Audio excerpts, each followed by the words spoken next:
I'll be trying to answer it. If you have to, just unmute yourself.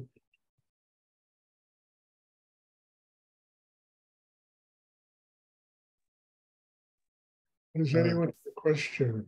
I have a question, Stuart. Yes. Look, I wake up in the night with my body shaking and sweating. I'm totally wet. Of course, I see it as an invitation to do inner work. My question is it possible that I have physical effects of the spiritual Drano? Yes, very possible.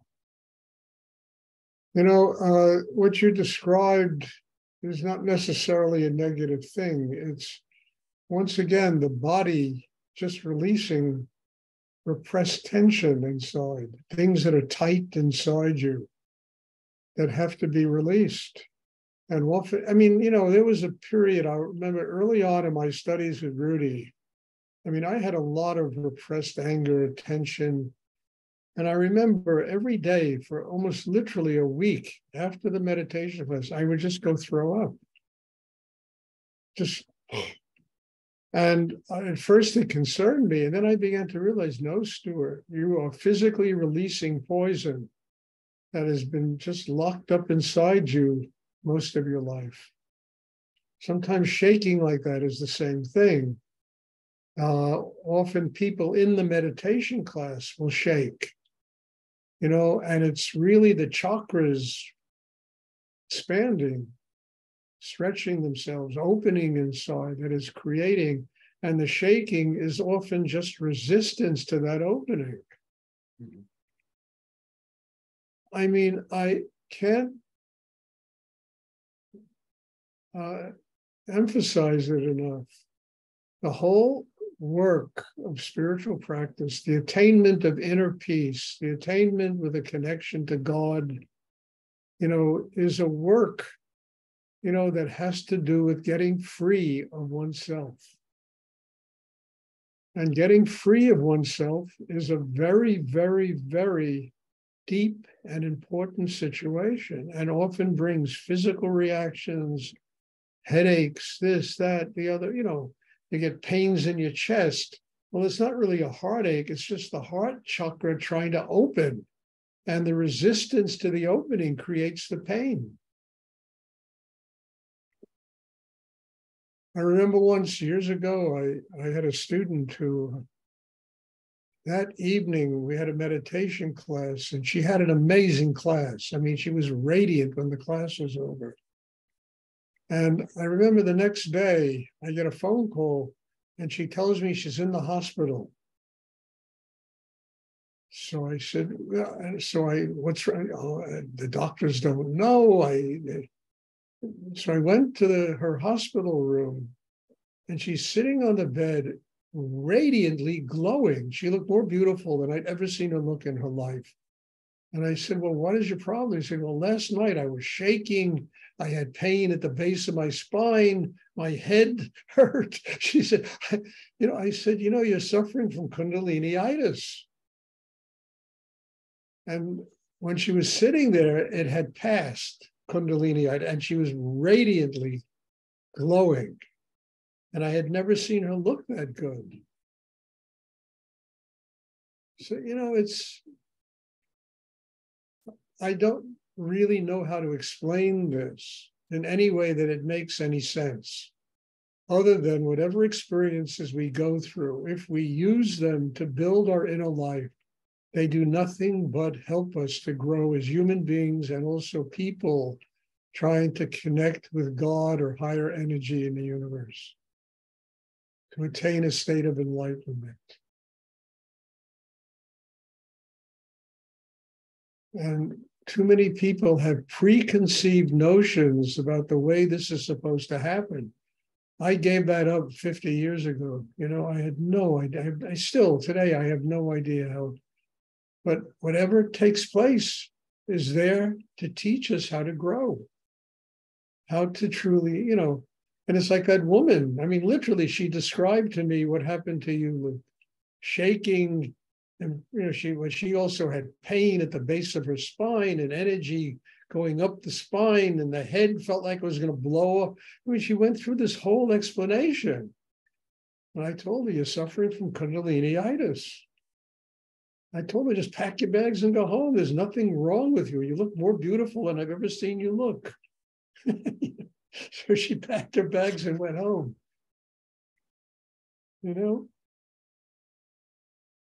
When I do the double breathing and focus on the Manipura chakra, it helps a lot. Yes, it'll help. It'll get you centered. And then it's the way you fasten your seatbelt. Mm-hmm. And there's turbulence, you get centered and you ride. I remember once, I'll never forget it. I was in Petra with Ellie, and we were coming out of this wonderful chasm that led to this city that was built 2,000 years ago into the cliffs and caves. It was an extraordinary place, extraordinary. And we met these Bedouins who had horses. And they asked me if I would, Ellie, can you remember Ellie? They asked me if I would ride the horse. I said, look, I'm not interested in. And they kept going. So finally I said, okay. And I hadn't been on a horse in maybe 40 years, 30 years. And the guy smacks the butt of the horse, and the horse starts galloping through this chasm. And I said, Stuart, and I finally realized the only thing I could do is to get centered in my third chakra and just flow with it. And it was extraordinary. It really worked. I rode the horse, and this Bedouin is screaming, American cowboy, American cowboy. I'll never, it was so funny. It was really a riot, But the only way the horse would have just bucked me off, The only way I was able to stay there is I got centered in my third chakra, in the chakra below the navel. And with the movement, I just flowed with the movement. It enabled me to ride the horse.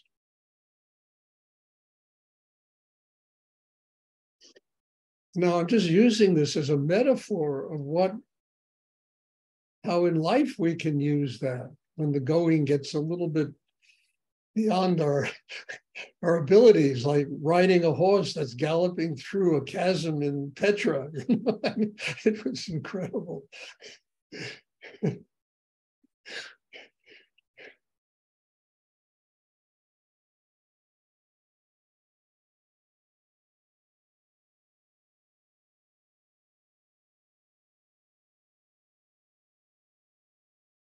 Does anyone else have a question? Thank you, Stuart. You're welcome.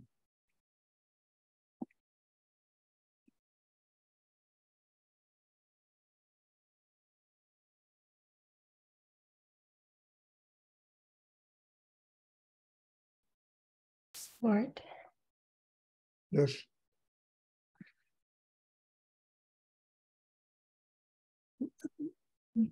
There was something wrong with my heart. Something is wrong with your heart? It felt like it. It was shivering and vibrating and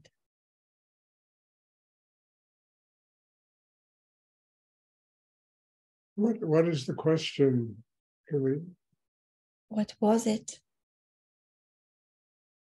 If you know, what was it? What was the feeling? I don't understand. My heart went crazy. My heart was vibrating really, really hard and shivering. And Well, I think one of the things that you really have to master in yourself is just a very strong emotional quantity inside you. You have, you almost have like a swampland of emotions inside you. I'm not saying this is negative. It's not. We need to have emotions just to make us juicy, as human beings. But sometimes the emotions get the better of us. And our work is to transform all of that emotion into love. Into love. And by mastering the craft of developing the chakra system, you can do that. And I think if you finally master and do that, all that emotional stuff is going to get very quiet inside you. And it's going to become gratitude, love. It's going to become a very powerful force that will enable you to live here on a really high level as a human being, and also to connect with God. Emotions are often a swampland. And we need to learn how to transform that swampland into love, into happiness, into joy.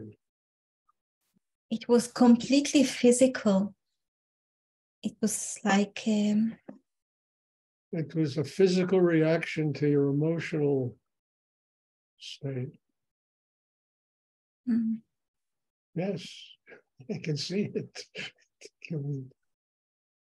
And I'm not saying there's anything wrong with that. It makes you into a very juicy person. But at the same time,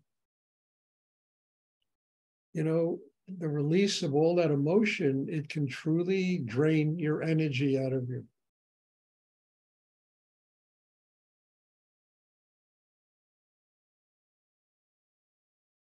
And it has a physical reaction. Well, I don't feel drained. The opposite. I feel full of energy. Good. Good. Thank you. Good.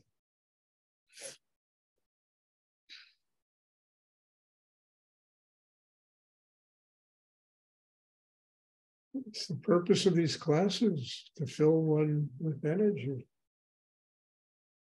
But there is a great deal of emotion in you, and that emotion, if it's channeled properly, and the heart chakra really opens in great depth, that emotion will give you a spiritual life.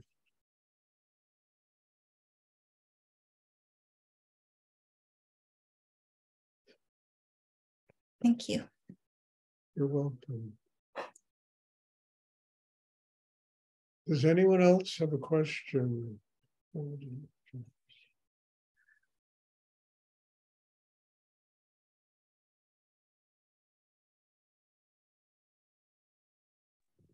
I have a question, Stuart.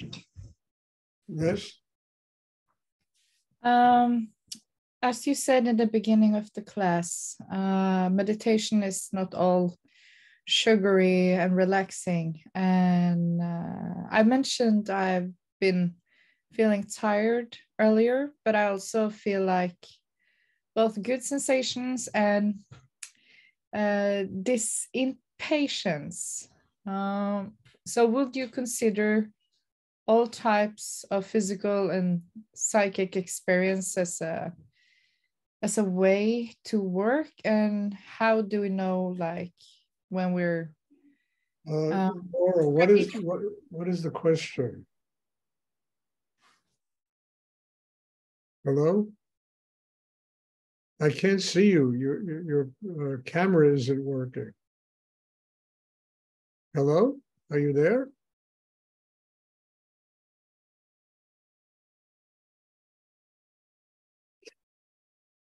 It's a problem with the Zoom, huh? There's so much technological stuff. But, are you there, Laura? Does anyone else have a question?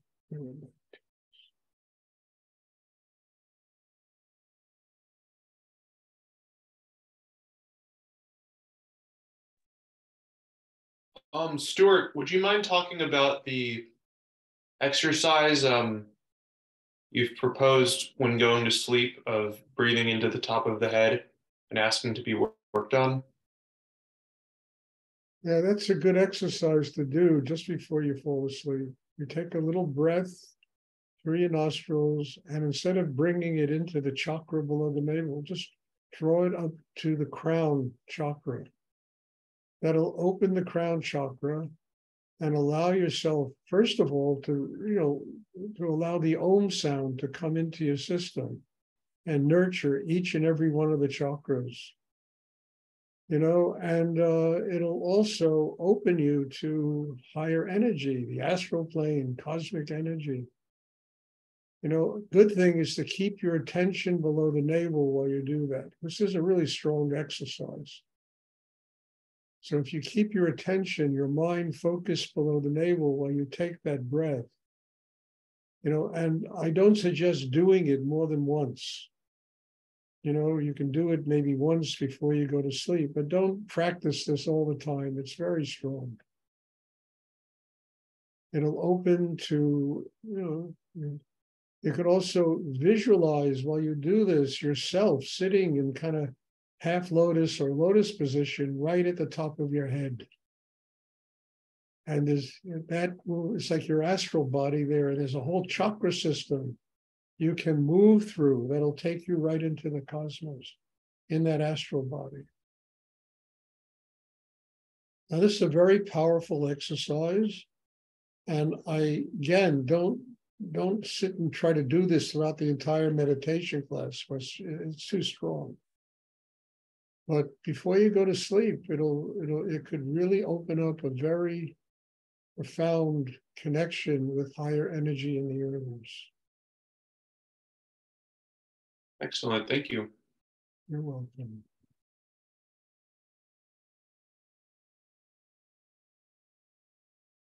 You know, even the astral body, which is really just the manifestation of our internal life, just seated in, you know, like the lotus position at the top of one's head. And there's a whole chakra system in that astral body that you can move through, which will connect you to a much higher plane than the astral, where you get into time and space and, you know, transcending time and space and really becoming connected with what's infinite in the universe.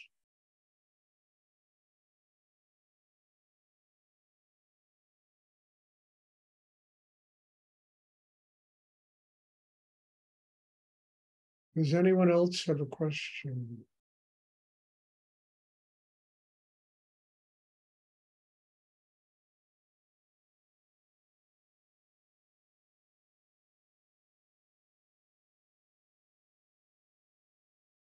Okay, if there are no more questions, happy Valentine's Day.